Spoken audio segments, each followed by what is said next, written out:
scorer Joel Embiid probably doesn't have his best game on Christmas Day. All right.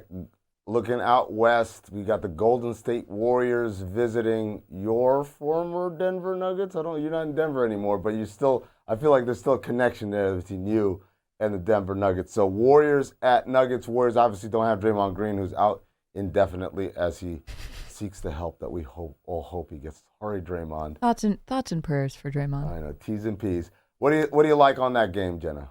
Draymond being out for this game actually makes a huge difference. A huge difference. The Nuggets haven't been as strong on their home court as they were last year, as dominant, but their home court is definitely bigger than a 4.5 point spread. 5.5 points, I would say, is easily going to be covered by the Nuggets. I take it up to 8 even. So when you're looking at the spread, I would take the Nuggets covering 8 points on that game because it's Christmas Day. Jamal Murray is going to be playing in that game. He hadn't played in some of the previous matchups between the Warriors and the Nuggets. So that makes a big difference. And no Draymond, right? No Draymond in that kind of opens that up, really takes a piece out of the offense for the Warriors that was hard for the Nuggets to guard. So, I mean, Joker, points, rebounds, and assists combo, maybe a triple-double for the day. And I really like Jamal Murray's he similar to Jalen Brunson, right? He's one of those guys who's dynamic. They love high pressure situations and they can score in tough moments, in clutch moments. So I like Jamal Murray's over on his points as well. No Draymond, but watch out for Dale Davis Jr., whatever his name is, Trace, whatever your name. Your kid, you don't get a name until you prove it on the court. Until then, you're Dale Davis Jr.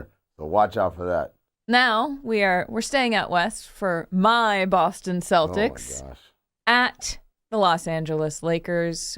What's the move for this game, Jenna? I guess I would say that the move is the under.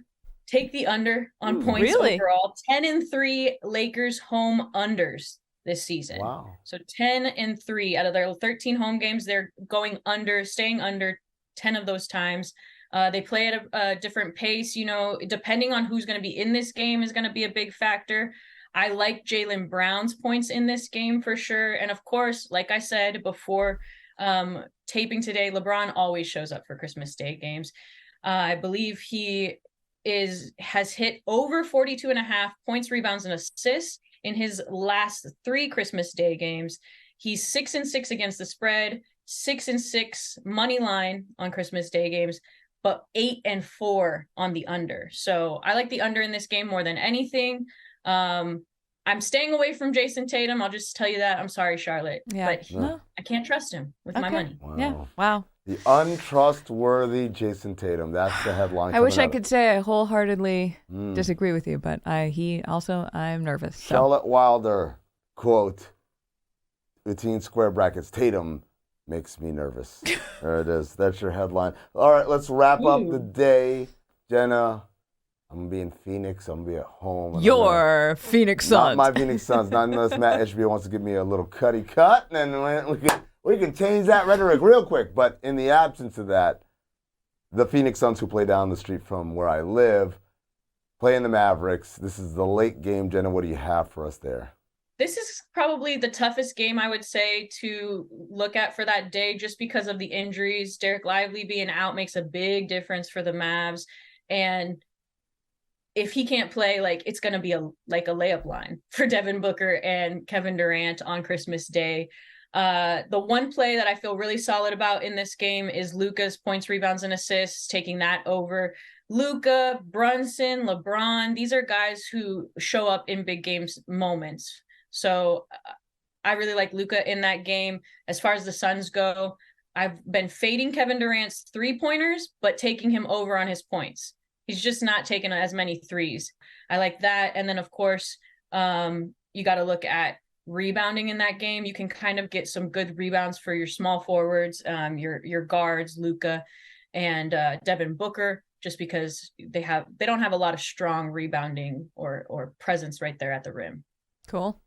Man, that's it. That's Christmas all tidily packed into a box with a nice little ribbon, and you put it under the tree and you open it up, and all these winning bets from Jena Garcia. Thank you so much for joining us. Feliz Navidad. I want to wish you a Merry Christmas. Ow. Oh, I just hit my funny bone. She just hurt herself. I hope you guys. Jena, thank you so much. Have you ever Two. had a nightmare that you're stuck in an elevator? I mean, No. me neither.